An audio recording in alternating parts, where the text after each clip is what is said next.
Hello friends, welcome to my channel chemical free gardening.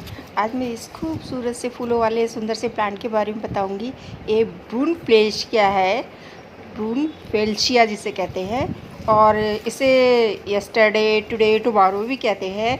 शायद इसके फूलों की वजह से कहते हैं यस्टरडे टुडे टुमारो। तो इसके बहुत ही सुंदर फूल लगते हैं।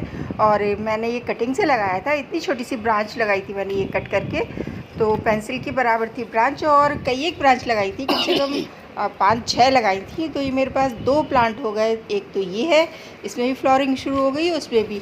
तो इसमें फ्लावरिंग शुरू होती है बसंत के टाइम में शुरू होती है, जब लास्ट सीज़न हो जाता है सर्दियों का, बिल्कुल फरवरी मार्च में।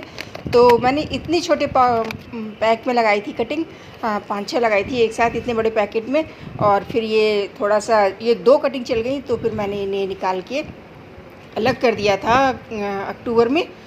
मैंने लास्ट ईयर ही लगाई थी इसकी कटिंग, अप्रैल मई में ही लगाई थी शायद में, मार्च अप्रैल में ही लगाई थी। तो पूरा साल हो गया।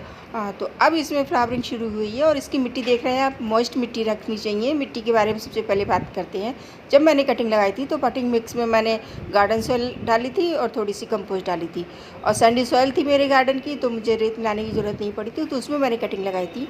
फिर जब मैंने 8 इंच के पॉट में ट्रांसप्लांट किया था, जो क्या कहते हैं, पॉट इस टाइप के नहीं होते हैं, डस्टबिन टाइप के पॉट थे, तो उसमें मैंने लगाया था। दो में अलग अलग लगा दिए थे। तो इसकी ग्रोथ बिल्कुल सर्दियों में बिल्कुल रुक गई थी, कोई इसमें प्रोग्रेस नहीं दिख रही थी, बिल्कुल भी नहीं। फिर जैसे फरवरी स्टार्ट हुई तो मैंने रिपोर्टिंग की, ये मैंने 12 इंच के पॉट में अब लगा दिया है।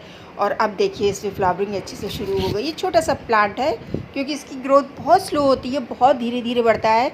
तो कभी कभी इरिटेट हो जाते हैं हम लोग कि अरे क्या पता क्या हो गया, क्यों नहीं चल रहा है। मगर इसकी नेचर है, फास्ट ग्रोइंग नहीं है, स्लो ग्रोथ होती है इसकी। तो आप इसकी जब भी कटिंग लगाएं तो 5-6 कटिंग लगाएं, सैंडी सॉइल रखें।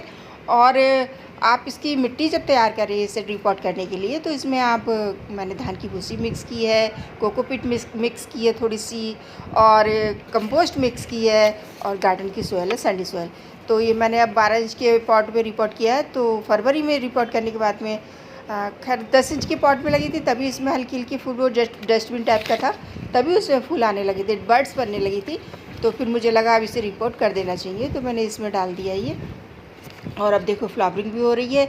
इसका यस्टरडे टुडे टुमारो नाम इसलिए पड़ा है क्योंकि जब ये फूल खिलते हैं तब ये डार्क पर्पल होते हैं, फिर वायलेट कलर के हो जाते हैं, लाइट कलर के हो जाते हैं, फिर वाइट कलर के हो जाते हैं। थर्ड डे उसके बाद में ये गिर जाते हैं, मतलब 3 दिन फ्लावर चलता है ये। और जब खिलता है तो डार्क पर्पल, और जब उसके बाद में दूसरे दिन ये हो जाता है लाइट पर्पल, फिर बिल्कुल वाइट कलर हो जाता है। तो जब ये काफ़ी बड़ा होता है ना तो बहुत अच्छा लगता है। और इसका लोकेशन आप देखिए, इधर इसकी सारे बड़े बड़े प्लांट हैं, उनकी छाया पड़ रही है। तो इसे ज़्यादा तेज़ धूप मत दीजिएगा, ज़्यादा तेज़ धूप में रखेंगे तो ये मुरझा जाएंगे, इसके फूल भी बहुत जल्दी सूख जाएंगे। तो ऐसी लोकेशन रखिए इसकी जहाँ इसे हल्की छन छन के धूप आए, तेज़ धूप ना लगे। तेज़ धूप में ये परेशान हो जाता है और इसकी पत्तियाँ ड्राई हो जाती हैं, फूल भी बहुत जल्दी ड्राई हो जाते हैं। और इसकी मिट्टी को मॉइस्ट रखिएगा, ऐसी मिट्टी बनाइए, ड्रेनेज सिस्टम तो बहुत अच्छा हो, बट एकदम से सूखे नहीं मिट्टी। जैसे आपने सुबह में पानी लगा दिया तो दोपहर तक सूखे ना, इस तरह की मिट्टी बनाइएगा। मॉइस्ट मिट्टी रखिएगा, ऐसी सेमी शेड में रखिएगा जहाँ छन छन के धूप आए। धूप तो ज़रूरी होती है, मगर छन छन के धूप आए वो अच्छी होती है। क्योंकि जहाँ से मैंने कटिंग ली थी वहाँ बहुत बड़े बड़े प्लांट थे, हर श्रृंगार का था, काफ़ी बड़े बड़े हैवी प्लांट थे, उनके बीच में ये लगा हुआ था। मॉर्निंग की धूप सिर्फ इसे मिलती थी, तो इस हिसाब से मैंने इसकी लोकेशन अब यहाँ पे भी रखी है, क्योंकि मेरा तो 3rd फ्लोर पे बहुत गर्म भी हो जाता है। तो इस तरह से ऐसे रखा है।